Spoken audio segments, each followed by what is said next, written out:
If the lord wills, ఏమనాలి? If the lord wills, ప్రభు చిత్తమైతే. ఇది ఊత పదం కాదు, వాడుక పదం అసలు కానే కాదు. ఇది దేవుని యొక్క సార్వభౌమాధికారానికి అంగీకరించేటటువంటి విశ్వాసం. ఏం చెప్తున్నాడు? ప్రభు చిత్తం అంటే ఏమంటే అర్థం, ఇది దేవుని యొక్క సార్వభౌమాధికారానికి అంగీకరించేటటువంటి విశ్వాసం. మన స్వచ్ఛంద చిత్తాన్ని దేవునికి చిత్తానికి సమర్పించడం, భవిష్యత్తు దేవుని చేతిలో ఉందని ఒప్పుకోవడం. 3 విషయాలు చెప్తున్నాడు. దేవుని చిత్తం అంటే ఇది ఊత పదం కాదు, వాడుక పదం కాదు. ఏమంట? ఇది దేవుని సార్వభౌమాధికారానికి అంగీకరించేటటువంటి విశ్వాసమని, మన స్వచ్ఛంద చిత్తానికి అంటే మన స్వచిత్తానికి, మన ఇష్టానికి మన ఇష్టమంతా కూడా దేవుని చిత్తానికి సమర్పించడం. 3వది, నా భవిష్యత్తు దేవుని చేతిలో ఉంది అని ఒప్పుకోవడం. కనుక మనం దేవుని చిత్తము ఏం చెప్తాం? మనం దేవుని చిత్తం అంటే ఏమని చెప్పుకున్నాం? దేవునికి ఇష్టం. ఇంకేం చెప్పవచ్చు? దేవుని యొక్క కోరిక, దేవుని యొక్క సంకల్పం, దేవుని యొక్క నిర్ణయం, దేవుని యొక్క ఉద్దేశం, దేవుడు కోరేది. ఇంకేం చెప్తాం? దేవుడు అనుమతించేది, దేవుడు నిర్ణయించేది, దేవుడు తన మహిమ కొరకు నిర్వహించేది. మనం దేవుని యొక్క చిత్తం అంటే దేవుని యొక్క ఇష్టం. దేవుని యొక్క ఇష్టం తన మనసులో ఉంది, తన మనసులోనిది, ఇంకొక విధంగా చెప్పాలంటే తన ఆలోచన, దేవుని యొక్క ఆలోచన దేవుని చిత్తం అనాలి. అన్నిటికీ దేవుని చిత్తం అని మనం ఎస్కేప్ అవ్వకూడదు. చాలాసార్లు దేవుని చిత్తం కాదేమో అని ఎస్కేప్ అయిపోతాం. కాదు, కష్టమైన దేవుని చిత్తం ఉంటుంది. కొన్నిసార్లు ఒక ప్రణాళిక వేసుకుంటూ ఉంటాం, మనం వేసుకున్న ప్లానింగ్ ప్రకారం జరగదేది. ఇది మనం ఎలా యాక్సెప్ట్ చేయాలంటే దేవుని యొక్క సార్వభౌమాధికారానికి మన బ్రతుకుల్ని సమర్పించుకోవాలి. రెండవ మాట, మన స్వచ్ఛంద చిత్తాన్ని, మన స్వచిత్తాన్ని, మన ఇష్టాన్ని దేవుని చిత్తానికి సమర్పించుకోవడం. అంటే ఇంకొక విధంగా చెప్పాలంటే మన సుఖాన్ని దేవుని కోసం అర్పించేసుకోవడం, మన ఇష్టాలని దేవుని కోసం పక్కకి పెట్టేసుకోవడం. మన ఇంకొక విధంగా చెప్పాలంటే మన ఊహ అంతా కూడా దేవుని యొక్క తలంపులకి మనం వదిలిపెట్టేయడం. మన భవిష్యత్తు దేవుని చేతిలో ఉందని స్వచ్ఛందంగా ఒప్పుకోవడం. తర్వాత కీర్తన 115వ కీర్తన 3వ వచనంలో ఏం చెప్తున్నాడు? కీర్తన 115:3లో, మన దేవుడు ఆకాశమందున్నాడు, తనకు ఇష్టమైనదంతా చేయొచ్చున్నాడు. ఏం చెప్తున్నాడమ్మా? మనం ఎలాగ ఒప్పుకోవాలి? దేవుడు ఆకాశమందున్నాడు, మన ఎడల తనకు ఇష్టమైనదంతయు చేయొచ్చున్నాడు. ఆటుపోట్లో రావచ్చు, సంతోషం ఉంటుంది, కష్టం ఉంటుంది, సుఖం ఉంటుంది.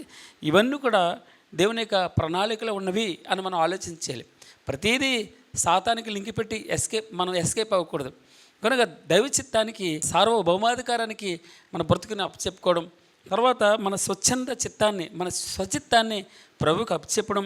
మన భవిష్యత్తు దేవుని చేతిలో ఉందని ఒప్పుకుని విశ్వసించడం. మన దేవుడు ఆకాశం ఉన్నాడు, తనకి ఇష్టమైనదంతా చేయుచున్నాడట.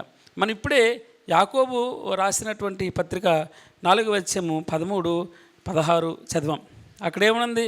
నేడైనను రేపైనను, రేపు ఆ పట్టణానికి వెళ్దాం. ఏం చెప్తున్నాడు? నేడైనను రేపైన, ఈవేళ కానీ రేపు కానీ ఒక పట్టణమునికి వెళ్ళి అక్కడ 1 సంవత్సరం ఉండి వ్యాపారము చేసి లాభము సంపాదింతుము రండని చెప్పుకుని వారులారా. ఏం చెప్తున్నాడు? నా ఇష్టం, నేను ప్రణాళిక వేసుకుంటున్నాను, ఒక ప్లానింగ్ వేస్తున్నాను.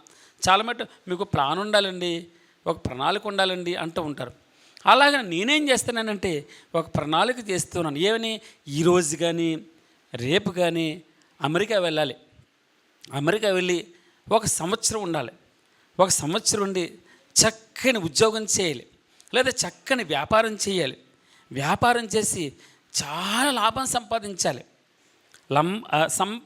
సంపాదించాలని అంటూ ఉంటే ఏం చెప్తున్నాడంటే ప్రభు, సంపాదింతము రండని చెప్పుకొని వారలారా అంటూ తర్వాత ఆయన చిత్తం చెప్తున్నాడు.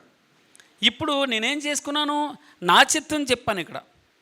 అంటే రేపు ఆ పట్టణానికి వెళ్దాం, వ్యాపారం చేద్దాం, లాభం సంపాదిద్దాం అంటూ ఉన్నాడు. ఇక్కడేమంటున్నాడు, దేవుణ్ణి లెక్కలోకి తీసుకోవట్లేదు, అంటే పరిగణలోకే తీసుకోవట్లేదు. ఆయన ఆలోచనల నుంచి పక్కకు వచ్చేసాను.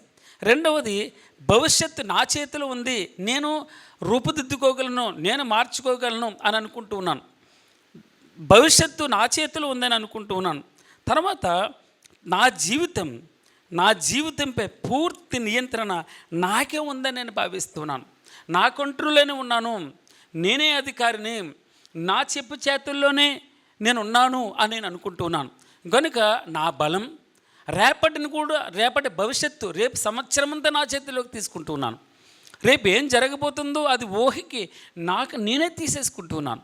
తీసుకుని ఏం ఆలోచన చేశాను, ఏం ప్రణాళిక చేస్తున్నాను, నేడు కానీ ఇవాళ కానీ రేపు కానీ ఒక పట్టణానికి వెళ్దాం, ఆ పట్టణానికి వెళ్ళి వ్యాపారం చేద్దాం, లాభం సంపాదిద్దాం అని నా అంతటా నా స్వచిత్తానికి నా మట్టుకు నేను నా కంట్రోల్లో తీసుకుని దేవుణ్ణి పరిగణలోకి తీసుకోకుండా, దేవుని యొక్క మహాశక్తి మీద ఆధారపడకుండా నేనేం చేస్తున్నానో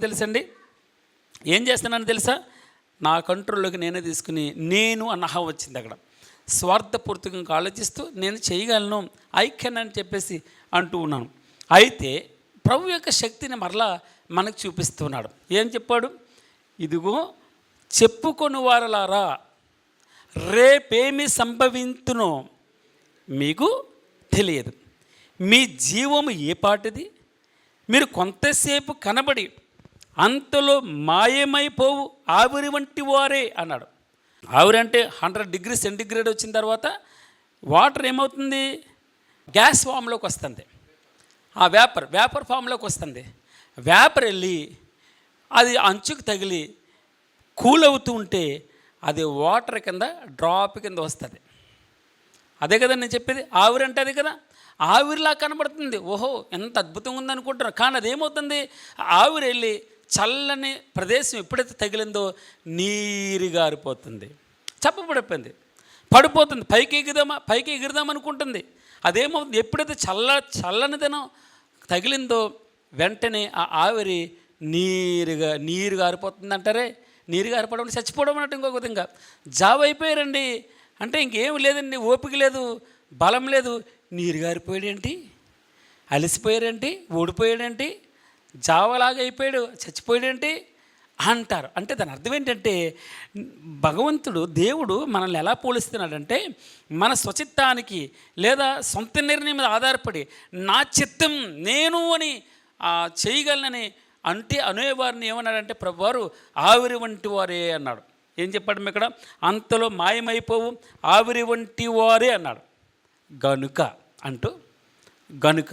అంటూ మనం ఏం చేయలేట, పూర్తిగా డిపెండ్ అవ్వాలి ప్రభు మీద. అవును, నీకు తెలివి ఉంది, నీకు జ్ఞానం ఉంది, నీకు బలం ఉంది, నీకు అందం ఉంది, నీకు శక్తి ఉంది, ఏదైనా ఉండే ఇవన్నీ కూడా ప్రభు ముందు దిగదొడిపే. దిగదొడిపంటే ఏంటి తెలుసా, గాలి ఊదినట్టే. ఇంకొక విధంగా చెప్పాలంటే ఆయన శక్తి ముందు నువ్వు బలాదురు. ఇంకొక విధంగా చెప్పాలంటే ఎందుకు పనికిరావు, నువ్వు గడ్డిపోస్తా. ఇంకో విధంగా చెప్పాలంటే ఇసుకరేణులు నువ్వు. ఎలా పోల్చాడో తెలుసండి, నీటి ఆవిరి అన్నాడు. నీళ్ళు ఏ విధంగా వేడై ఆవిరి అయి పైకి ఎగిసిపోదామని అనుకుంటుందో, చల్లదనం తగిలితే ఏ విధంగా నీరు గారిపోతుందో, ఏ విధంగా కింద పడిపోతుందో అలా ఉన్నావు నువ్వు. నీరు గారిపోతున్నావు, జావలా ఉన్నావు. ఇంకో విధంగా చెప్పాలంటే అందుకే గనుక నువ్వు ఒక పని చేయి. ఏం చేయమన్నాడు, గనుక నువ్వు ఒక పని చేయి. నువ్వు ఫలించాలంటే, నువ్వు అభివృద్ధి చెందాలంటే, నువ్వు సంతోషంగా ఉండాలంటే, నీకు సమృద్ధి ఉండాలంటే, నీకు సమాధానం ఉండాలంటే ఒక మాట చెప్పు.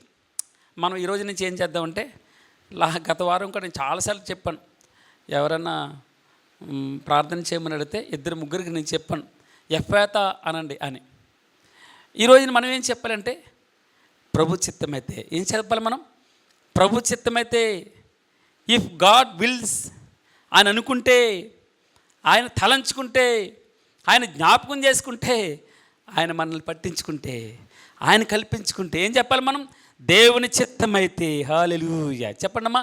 దేవుని చిత్తమైతే గనుక, దేవుని ప్రభు చిత్తమైతే, దేవుని చిత్తమైతే మనము బ్రతికియుండి, దేవుని చిత్తమైతే బ్రతుకుంటే అనాలట.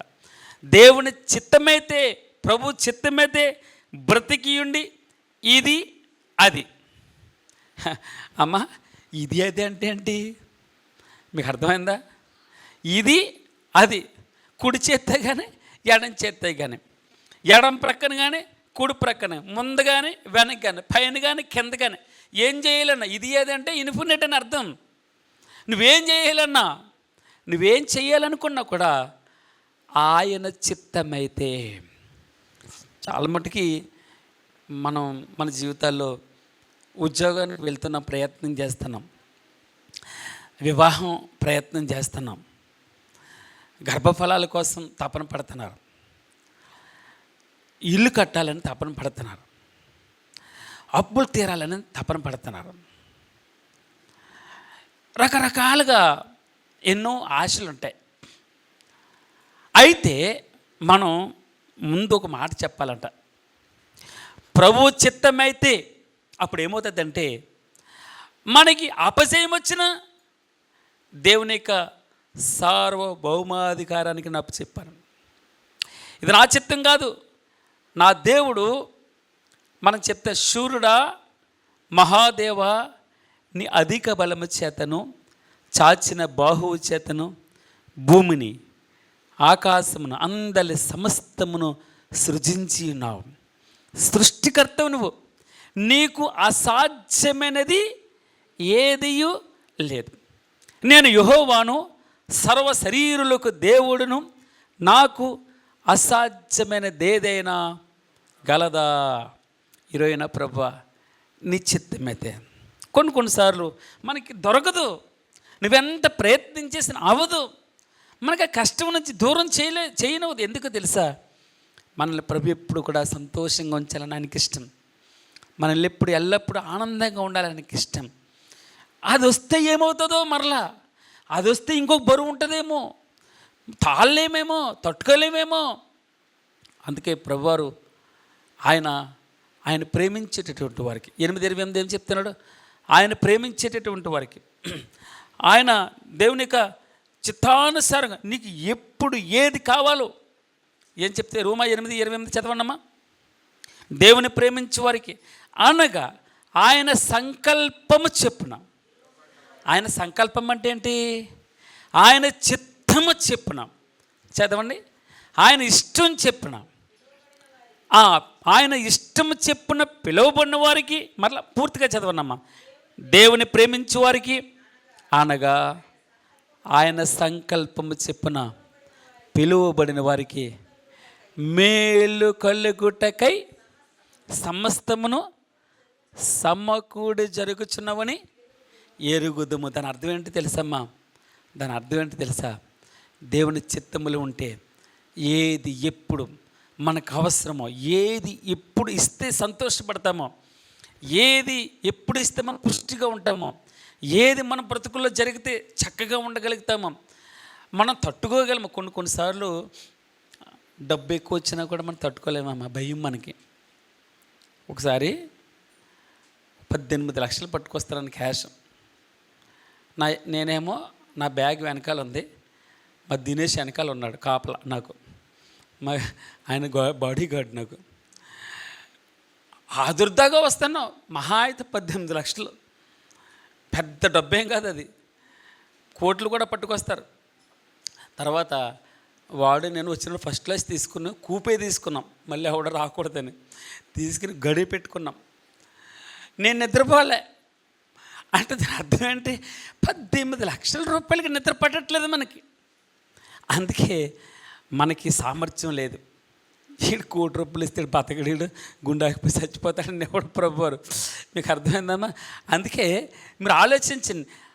దేవుడు ప్రేమించినటువంటి వారికి అనగా తన సంకల్పము చెప్పిన పిలువబడినటువంటి వారికి మేలు కలుగుటకై సమస్తమును సమకూడి జరుగుచున్నవని ఎంత మంచి మాట అండి. మనం బ్రతికి ఉండి ఏం చెప్పాలట?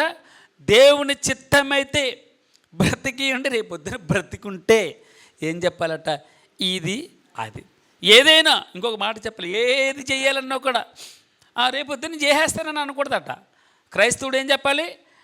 దేవుని చిత్తమైతే, ఒకవేళ బ్రతుకుంటే, లేదా దేవుని రాకుండా ఉంటే, ఆలస్యమైతే, ఈ మాట మన విశ్వాసంతో దేవుని చిత్తం అని పలకడం ఏంటో తెలుసమ్మా? ఊతపదం కాదు.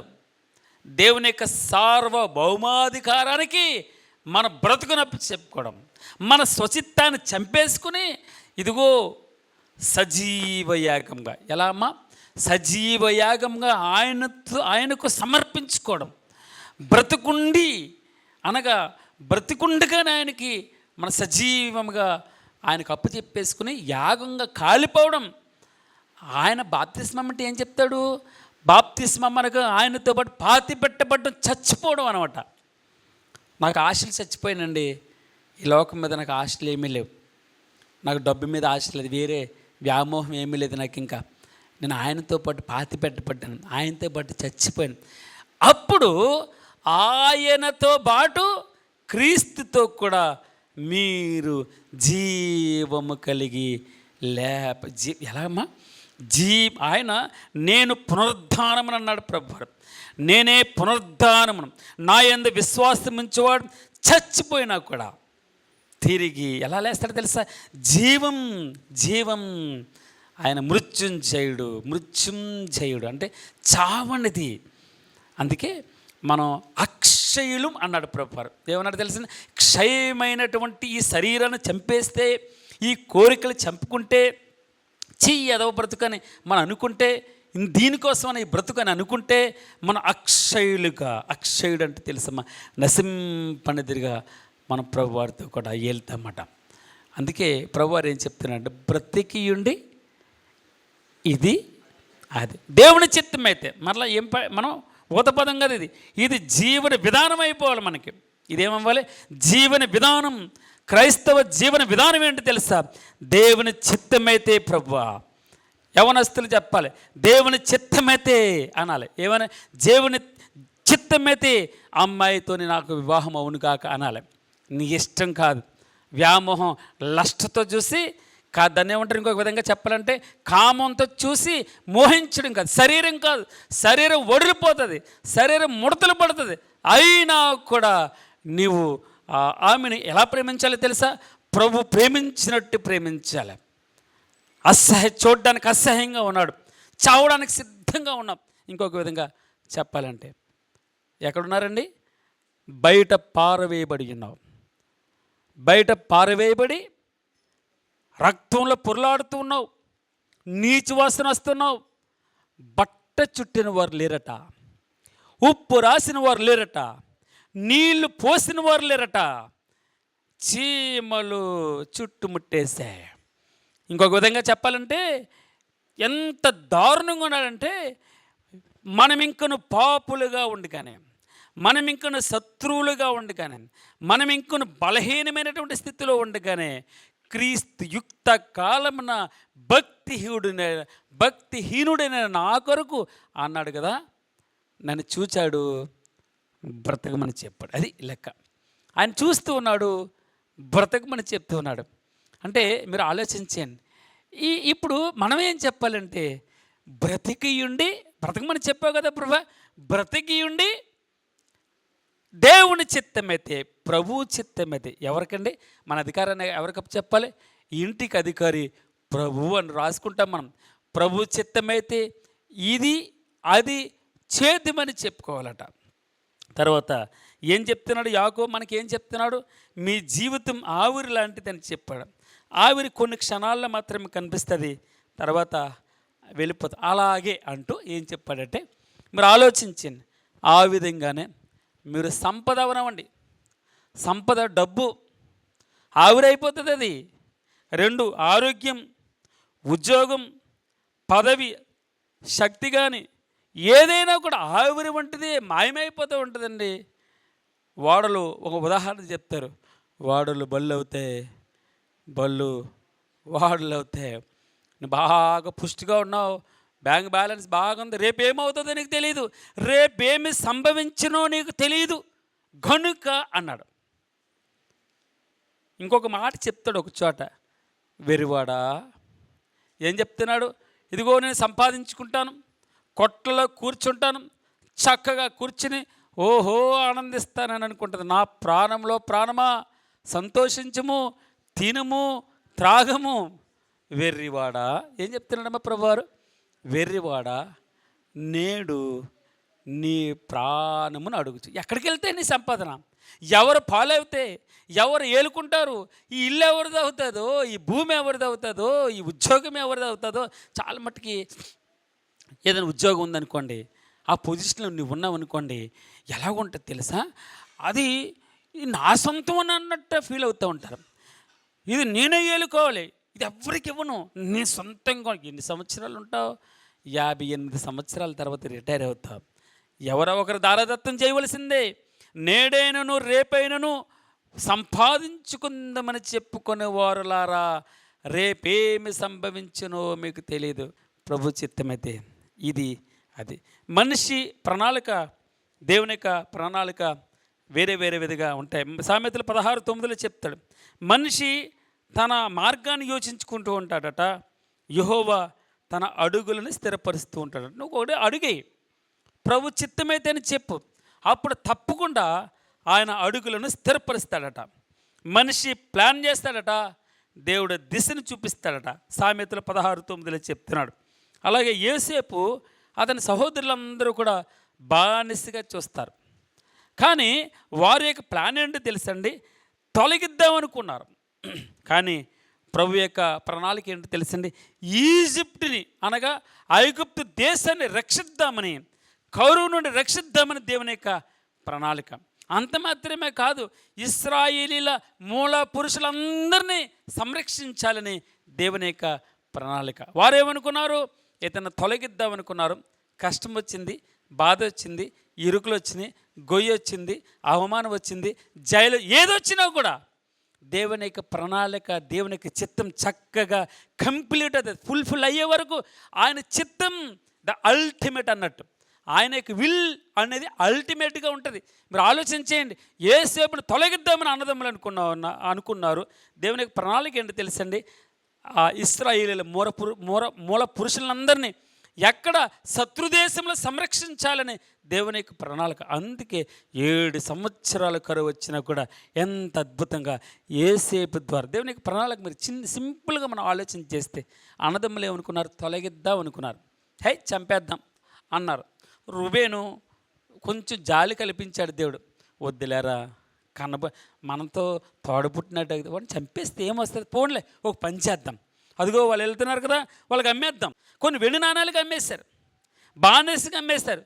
వారేమో మన నుంచి తొలగిద్దాం, ఈ ఇశ్రాయేలీల ఆ పేరు నుంచి తొలగిద్దామని అన్నదమ్ములు అనుకుంటే, ప్రభువు ఇతని ద్వారా ఇశ్రాయేలీల మూల పురుషులందరినీ, అంత మాత్రమే కాదు ఐగుప్తు దేశం కూడా, శత్రువు కూడా తన ద్వారా ప్రభు. దేవుని యొక్క చిత్తం ఆలోచించేని, దేవునికి ఇష్టం అలాగుంటుంది. దేవునికి ఇష్టం ఒక విధంగా ఉంటుంది, మనిషి యొక్క చిత్తం ఒక విధంగా ఉంటుంది. అబ్రహాం పిలువబడ్డాడు, ఎక్కడికి వెళ్ళాలో తెలియదు, అయినా కూడా వెళ్ళాడు.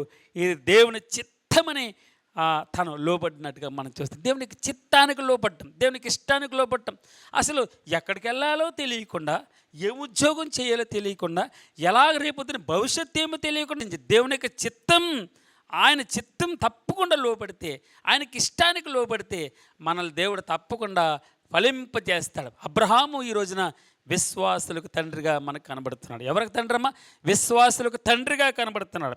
అలాగే దావీదట యుద్ధానికి వెళ్ళే మారు అనేక మార్లు, 8 సార్లు అనుకుంటా నాకు తెలిసి, 8 సార్లు నేను యుద్ధానికి వెళ్ళాలా వద్దా, ఏమని అడిగి కూడా, యుద్ధానికి వెళ్ళమంటావా వద్దా, ఆయన వెళ్ళనా అని క్వశ్చన్ మార్క్, వెళ్ళనా ఏదో ఫ్రెండ్తో మాట్లాడినట్టే, నేను వెళ్ళమంటావా అడిగేవాడట. వెళ్ళు అంటేనే యుద్ధం చేసినట్టుగా మనం చూస్తాం. దేవునికి చిత్తానికి నీ బలం కాదండి. నేను అందుకే దావీదు తను కీర్తనలు రాస్తూ ఉంటాను, నేను వింటిని నమ్ముకొనును అన్నాడు. నేను వింటిని నమ్ముకొనును అన్నాడు. వింటిని వింటినంటే ఏంటి? నా విల్లుని నమ్ముకోను, నా కత్తిని నమ్ముకోను, నా బలాన్ని నమ్ముకోను. నా బలమా, నా కోట, నా కేడమా, నా రక్షక, నా సంరక్షక, నా పోషకుడ, నా వెలుగ, ఎన్నెన్ని పేర్లు పెట్టి పిలుస్తూ ఉంటాడు. దావీదు తన శక్తి మీద ఎక్కడా ఆధారపడలేదండి. దావీదట కత్తి దూస్తే అతని ముందర ఎవడు నిలవలేనంతగా ఒక మాట వ్రాయబడి ఉంటుంది. అంతగా కత్తి తిప్పగల సామర్థ్యం కలిగి ఉండి చెప్తాడు కదా, నేను యుద్ధానికి వెళ్ళనా వద్దా. నువ్వు దాన్ని చేయగలవు. నువ్వు ప్రభువుకి చెప్పవలసిన అవసరం కూడా లేదు, ఇతరులకు చెప్పక్కర్లే. కానీ ప్రభు ఏం చెప్తున్నాడంటే, దావీదు ద్వారా, మోషే ద్వారా, లేదా అబ్రహాం ద్వారా మనకేం నేర్పిస్తున్నాడంటే, ఆయన చిత్తము. ఏం చెప్తున్నాడంటే, ఆయన చిత్తానికి ఏమన్నాడు? ప్రభు చిత్తమైతే ఇది అది చేతుమని చెప్పుకోవాలట. మన జీవన విధానం అవ్వాలట. ప్రతి విషయంలోనే ఊతపదంగా కాదు, దేవుని చిత్తమైతే ఆ మాట కాదు, ఊతపదంగా కాదు, జీవన విధానం అవ్వాలి. ప్రభు నీ చిత్తమైతే ఇది చేస్తాను, ఇది దేవుని చిత్తమైతే నేను చేస్తాను. నీ చిత్తమైతే చూపించు ప్రభు, ఒక దర్శనం చూపించు, ఒక వాక్యంతో హెచ్చరించు, ఎవరి చేతనే నాకు కబురు పంపించు. మన రూఢి అని నమ్మి ఇది దేవుని చిత్తమైతే ప్రభు అని అనగలగాలి. చాలాసార్లు మన బ్రతుకులో ఇది ఒక జీవన విధానం అయిపోవాలి. ఏమవ్వాలి? జీవన విధానం. వాడికి కాదు నేను చెప్పేది, వాడిక అలవాటుగా ఊత పదంగా కాకుండా ప్రభు నీ చిత్తమైతే జయం పొందాలి, నీ చిత్తమైతే దీన్ని సాధించాలి, నీ చిత్తమైతే దీన్ని నేను ఈ గండాన్ని గట్టెక్కాలి, నీ చిత్తం. ఏం చెప్పాలి? ప్రభు చిత్తమైతే. తర్వాత ఇంకేమన్నాడమ్మా? యేసుక్రీస్తు వారు కూడా ప్రభు చెప్తాడు. యేసుక్రీస్తు వారు కూడా ఏమన్నాడు? ఆ గెత్సేమనే ప్రభువా నీ చిత్తమైతే. ఏం చెప్తున్నాడు? నీ చిత్తమైతే. ఆయనను నా చిత్తం కాదు ప్రభువా, నీ చిత్తమైతే ఈ గిన్నెను నా యొద్ద నుండి తొలగించు ప్రభువా. ఆయనను నా చిత్తం కాదు ప్రభువా, నీ చిత్తమే నెరవేరును కాక. ప్రభు అంతటి వాడే తండ్రితో చెప్తారు, నా చిత్తం కాదు ప్రభు, నీ చిత్తమే నెరవేర్చబడాలి. మనం ఎంతటి వారమండి? ప్రభువే సాక్షాత్తు ప్రభు చెప్తున్నాడు, ప్రభు నీ చిత్తం నెరవేరాలి. ఏం చెప్తున్నాడు? నీ చిత్తమే నా బ్రతుకులో నెరవేరును గాక, నీ చిత్తమే నా బ్రతుకులో నెరవేరును గాక. ప్రభు చిత్తమైతే మనం ఏం పలకాలి? ప్రభువా నీ చిత్తమైతే, ప్రభువా నీ చిత్తమైతే ఇది అది అంటే ఆ పని ఈ పని. అక్కడికి వెళ్తాను, ప్రభు చిత్తమైతే వెళ్తాను, ప్రభు చిత్తమైతే చేస్తాను, ప్రభు చిత్తమైతే ప్రయాణం చేస్తాను, ప్రభు చిత్తమైతే ఉద్యోగం చేస్తాను, ప్రభు చిత్తమైతే అది నాకు వస్తుంది, నేను సాధించగలను, ఆ ప్రాజెక్ట్ నాకే వస్తుంది. ప్రభు చిత్తమైతే. ఒకటి ప్రార్థన. ఎప్పుడు ప్రతి నిర్ణయం ముందు ప్రార్థన చేయాలట. ప్రతి డిసిషన్ ముందు, దేని ముందు? ప్రతి డిసిషన్ ముందు. నేనైనా డిసిషన్ తీసుకున్నాను, పలానా పిల్లల్ని పలానా స్కూల్లో వేయాలని అనుకుంటున్నాను, మనం ప్రార్థన చేయాలట. తర్వాత వాక్యం చదవాలట. తర్వాత దేవుని చిత్తాన్ని ఎప్పుడు కూడా వాక్యానికి విరుద్ధంగా ఉండదు, వాక్య రూపేణా ఉంటుంది. తర్వాత పరిశుద్ధాత్మ నడిపింపు కొరకు మనం ప్రార్థించే కొంచెం సహనంగా ఉండాలట, కొంచెం ఓపికతో ఉండాలంటే. నేనైతే లెక్చర్గా ఇవ్వట్లేదు, కానీ మనం ప్రాక్టీస్, ఒక జీవన విధానంగా ఆయన చిత్తాన్ని మనం తెలుసుకునేటప్పుడు ప్రార్థన, వాక్యము, పరిశుద్ధాత్మ నడిపింపు, తర్వాత కొంచెం ఆ జవాబు వచ్చే వరకు ఓపిక, సహనం. ఇంకా జవాబు రావట్లే, ఇంకా అయిపోయిందిలే, ఇంకా అమ్మాయిని చేసేసుకుంటానని అనకూడదు, ఇంకా అయిపోయిందిలే అబ్బాయిని చేసేసుకుంటాను అనకూడదు. ఆ దేవుని చిత్తానికి అవునా కాదని రూఢిగా అయినట్టు కొద్దిగా ఓపికగా కొంచెం సహనంతో ఉంటే తప్పకుండా ఆ కార్యము మనకి తప్పకుండా ప్రభు ద్వారా రూఢి అవుతుంది, అది ఫలిస్తుంది, అది అభివృద్ధిలోకి వస్తుంది, అది అనేకులకి ఆశీర్వాదకరంగా ఉంటుందండి. ప్రభు చిత్తానికి ఎవరైతే ఏ జీవి అయితే తన జీవన విధానంగా మార్చుకుంటాడో, ప్రభు నీ చిత్తం నీకు ఇష్టం. అందుకే చెప్తున్నాడు కదా, మోకరిల్లాడు, ఒంటిల్ని కూడా మోకరిల్లు చేశాడు. మోకరిల్లు చేసి వెంటనే నమ్మలేదు. ఆయన పరిశుద్ధాత్మకి స్వరూప్యత. ఎవరండి? ఎలియాజర్. అక్కడ వెంటనే రూఢిపరుచుకోలేదు. ఒకటికి రెండు సార్లు తన మనసులో ఏంటిది అని ఆలోచన చేస్తూ వచ్చాడు. వెంటనే అనుకున్నాడా? ఆలోచిస్తున్నాడు, గమనిస్తున్నాడు. ఒక మాట ఆశ్చర్యపరిచింది తన్నే. నేను నీకు నీ ఒంటెలకు, నీకు మాత్రమే, నీ ఒంటెలకు కూడా నీళ్ళు పెడతానన్నది. అసలు ఆ మాట వినిపోయి ప్రభుని ఎంతగా స్తుతించాడు. తర్వాత మరలా ఇంకొక సూచన ఏమంటే, ఇంకొక ఇండికేషన్ అంటే, ఇదిగో మా మా మా లాబాను కదా ఏమన్నాడు, మా డాడీ లాబాను అన్నప్పటికీ అర్థమైంది. ఓహో ప్రభు నాకు నా తండ్రి ఏం చెప్పాడు, అబ్రహాము నా తండ్రి గారు ఏం చెప్పారు, ప్రభు ద్వారా, పరిశుద్ధాత్మ ద్వారా. ఇప్పుడు ఆలోచించండి సింపుల్గా, ఈ ప్రభు చిత్తమా కాదా ఎలాగ రూఢిపోతా, ఒక్కటే ఎస్ కన్ఫర్మ్ చేసేసుకోకూడదు, రూఢి చేసుకోకూడదు. ప్రభుని అడుగుతూ ఉండాలి. మళ్ళీ ఇంకొకసారి అడగవచ్చు, ఇంకోసారి ప్రార్థన చేయొచ్చు. వాక్యరూపాన్ని చూపించి ప్రభు, ఎవరన్నా చెప్తే బాగుంటుందేమో, నీ చిత్తమైతే ప్రభు, దేవుని చిత్తమైతే ఇది అది చేతి మనం. దేవుని చిత్తమైతే, మరలా చెప్పండి ఏం చెప్పాలి, దేవుని చిత్తమైతే. ఏం చెప్పాడు మొన్న ఆదివారం ఇంకా గింగిర్లా, ఎఫ్ఫాతా ఏమన్నాడు, ఎఫ్ఫాతా అంటే ఏంటి, తెరవబడును, జరుగుతుంది అది. ఆయన మాట, ఆ మాటలో శక్తి ఉంది. ఏమని పడతాం, ఆయన మాటలో శక్తి ఉంటుంది. ఆ వాక్యము బలము గలదై సజీవమై రెండంచులు గల ఎటువంటి ఖడ్గం కంటే వాడిగా ఉంటుందట. అదట లోపలికంటా దూరుతుందట, ప్రాణాత్మలను, కీళ్ళను, మూలుగులను లాక్కుంటూ వచ్చేద్దంట. నీకు దారులన్నీ మూసుకుపోయినాయి, ఎక్కడ నీకు దాన్ని ఏమంటారు, వెళ్ళడానికి దారి లేదు, అంతగా మూసుకుపోయినాయి. ప్రభు ఆ వాక్యము బలము గలది, బ్రతికున్నది, సజీవమైనది, అది రెండంచులు గల షార్ప్గా ఉండి ప్రాణాత్మలను, కీళ్లను, మూలుగును విభజించునంత మట్టుకు దూరుచు కదండి. ఆ అంతరంద్రియములో ఉన్న అన్నిటిని శోధిస్తుంది, తెలుసుకుంటుందట. బయటికి కల్మషాన్ని బయటికి గెంటేస్తుంది, చెత్తను బయటికి గెంటేస్తుంది, ఓపెన్ చేస్తుంది. ప్రభు మాట విని అద్భుతమైనటువంటి చెవులను మనకిస్తుంది. చెవి గలవాడు వినుగాక అంటూ ఉన్నాడు. ఏమన్నాడు, చెవి గలవాడు వినుగాక. వినుట వలన విశ్వాసము కలుగును, వినుట యేసు మాట వలన కలుగును. ఏం చెప్తున్నాడమ్మా, దేవుని చిత్తం అయితే ఇది అది చేతిమని.